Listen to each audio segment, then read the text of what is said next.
Macro photography is highly rewarding, but it's not an easy genre. Now, I'm sure that you could make that same argument for any type of photography, but at the moment I'm not. I'm only talking about macro. This is a type of photography where you go out in hot, humid conditions, specifically in search of bugs, or in search of flowers, or lizards, or whatever it is that you photograph. And once you found them, you need to focus so precisely that your 1mm depth of field is perfectly on your subject's eye, or is at the perfect spot on a flower petal. You might not even have the width of a hair for your margin of error.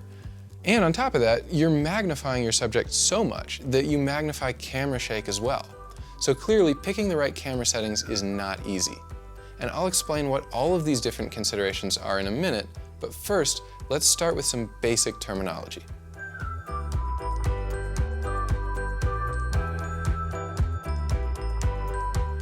There's really two terms that I think anyone should know for macro photography, and those are working distance and magnification. We'll start with the easy one, which is working distance. Right now in my hand, I've got a 105mm macro lens, and I've turned its focus ring to the closest focus position.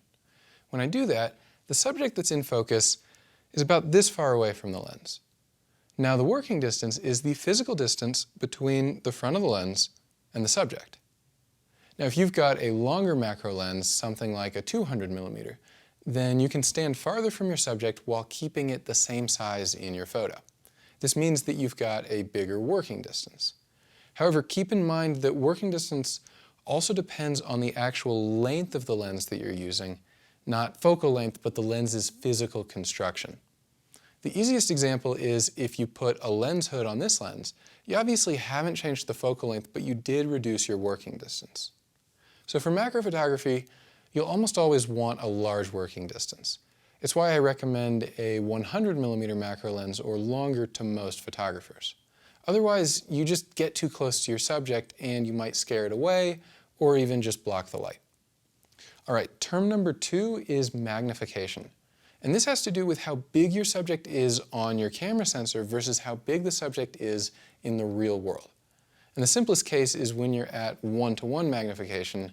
This just means that the subject's size on your camera sensor is equal to its size in the real world. So here is a roughly accurate full-frame sensor, 36mm across. If I lay this 30mm ring on top of the camera sensor, you can see that it's almost covering it. And imagine taking a photo right now, the ring will fill almost the entire frame. Now, I did this, and here's what it looked like. And it's pretty magnified. If I focused instead at 1:2 magnification, that ring wouldn't take up nearly as much space. And so on. I could do 1:4 magnification, and then 1:10 magnification. And now it's pretty clear that we're not even doing macro photography at all. Also, I've only been using a full-frame sensor at this point, but it doesn't actually matter what sensor size you use. Say that I've got a larger sensor, like medium format. In this case, 1:1 magnification still means that the ring is the same size in the real world as its projection on the camera sensor, even though it takes up a smaller percentage of the frame. Now, when you're picking a macro lens, I strongly recommend getting something with at least 1:1 magnification. You'll see some lenses that claim to be macro, even though they're only 1:2 magnification or maybe even less. On the flip side, some lenses are more than 1:1 magnification. They might be 2:1 or even more. Now, this means that the subject is twice as big on your sensor as it is in the real world. And these are more specialized lenses, but depending on the subjects that you shoot, they might be very useful. So, you understand the basic terminology, you know which type of macro lenses I recommend. Now let's talk about two of the biggest challenges in macro photography, and those are getting enough light and getting enough depth of field.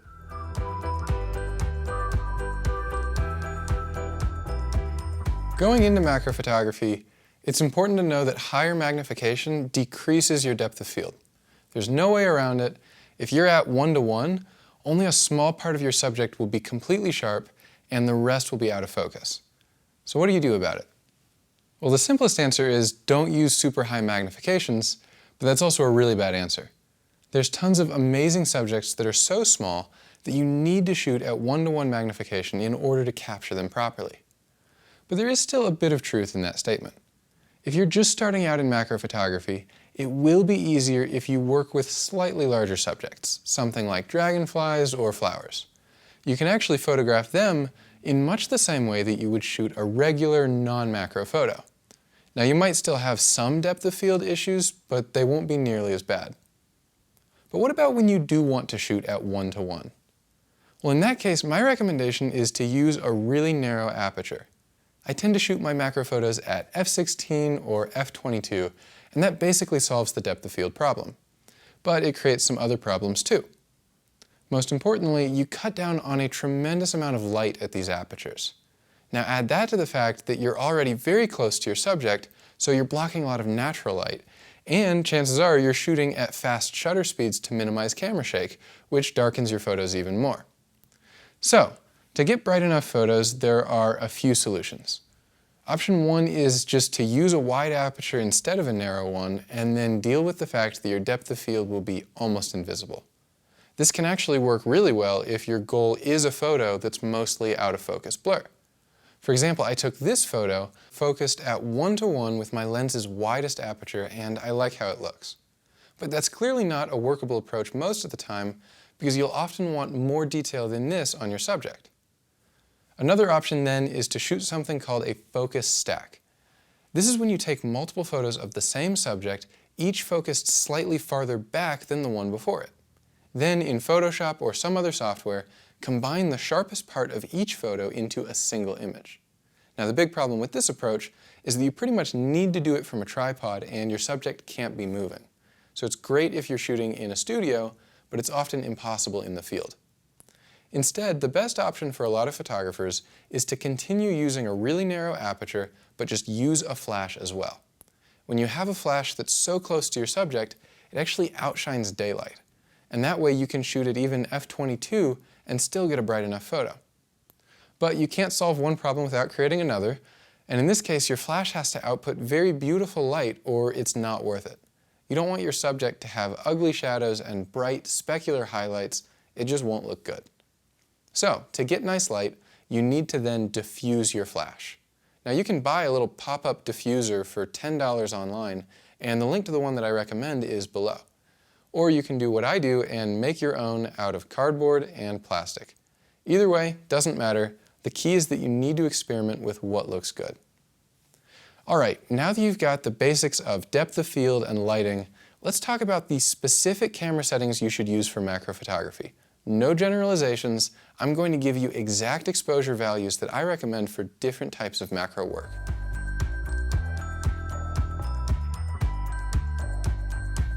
First up is aperture. Now let's assume that you're shooting 1:1 macro and you're using a flash. Really at this point your goal is to get enough depth of field without using an aperture that's too narrow. You'll want to avoid f/32, f/45, and anything more than that because those apertures start to become fairly blurry. And that's because of something called diffraction. Not the topic of this video, but I did include a link below to our Photography Life article on the subject. So what exact aperture should you use? Well, you want a lot of depth of field and you want to avoid blur from diffraction. Now ignore Canon cameras for a minute because they actually calculate f-stop a bit differently from everyone else. Other than them, a good balance is somewhere from f/16 to f/22. But that's with a full-frame camera. If you have an APS-C camera like Nikon DX, that recommendation becomes f/10 to f/14. Or if you use a micro four thirds camera, that recommendation is f/8 to f/11. They all give you the same depth of field. The difference with Canon, though, is a bit confusing. I won't get into the technical details, but basically you want to cut all these numbers in half. And that's because aperture in general behaves a bit differently at high magnification, and all the other brands take this into account. Canon does not. Now it's a little bit annoying, but here's the formula. I'm going to leave it up for a moment. If you don't believe me, read the manuals for Canon's own macro lenses. They say the exact same thing. All it really means is that you need to be more careful about your aperture if you're a Canon shooter, because you might be effectively shooting at a smaller aperture than what the camera says. So the good news, all the other settings are so much easier. Your shutter speed, for example, should stay exactly at your flash sync speed, usually 1/200th of a second, maybe 1/250th. And after that is your actual flash power. Now this one should generally hover around 1/3 to 1/4 power. You don't want it to be too high because then your flash will recharge slowly and you'll have to wait a few seconds between taking photos. For now, set it manually to 1/4 power. We'll go back in a minute and make flash automatic, but not quite yet. And then the last setting is ISO. This is when you actually want to start taking sample photos of a real-world object. I recommend just a normal leaf focused at 1:1 magnification. Take photos as you ramp up your ISO and give your flash time to recharge between shots. Then stop taking pictures when you get one that's properly exposed. Now say this happens at ISO 400. Then you would set that ISO 400 on your camera and not change it. Lastly, go back and turn your flash to automatic. Now the flash will change its own power based on how reflective your subject is. But even though it's in automatic mode, you know that it will hover around that 1/4 power mark because of what we did earlier. Now you still might need to adjust your flash compensation if it's consistently taking photos that are too dark or too bright, but that's really all that it takes. Your camera settings are now perfect for 1:1 macro photography, although of course you should experiment with these numbers and make sure that they work for you. And again, if you're shooting something farther away like a flower, you have so much more flexibility. In that case, I recommend an easier approach. Just use your lens's widest aperture or something close, maybe f4. Pick a shutter speed that you can handhold safely, like 1/250th of a second, and then set your ISO to whatever value gives you a good exposure. You can even turn on auto ISO. This is what I tend to do. At this point, there's no need for a flash if you have enough light. Just photograph it like you'd capture any other subject. And that wraps up camera settings. Next is focusing, which is more difficult than in some other types of photography, but not as hard as you might think.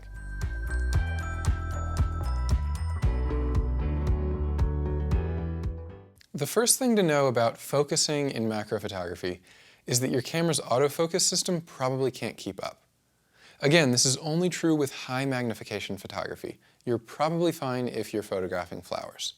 But when you're at 1:2 magnification or 1:1 magnification, focusing can be really tricky. Even at f22, your depth of field is so thin that you almost have to time your photos between heartbeats. So here's the best method.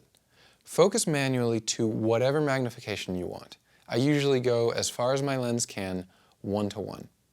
Make sure that all your camera settings are right, and then look through your viewfinder if your camera has one.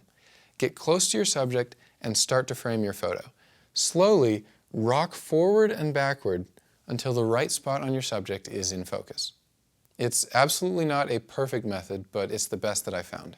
With enough practice, you can even track focus on a moving subject, like in this photo that I took of a bug walking across a flower. Of course, if your subject isn't moving, by all means use a tripod. You can focus automatically or manually at that point with good results, but that's just not practical for a lot of subjects. Lastly, I'll note that it's so much easier to take macro photos when it's not windy outside. Focusing can be a nightmare in windy conditions, and even a light breeze is a huge factor in macro photography. And that's it. I hope that you learned something from this video.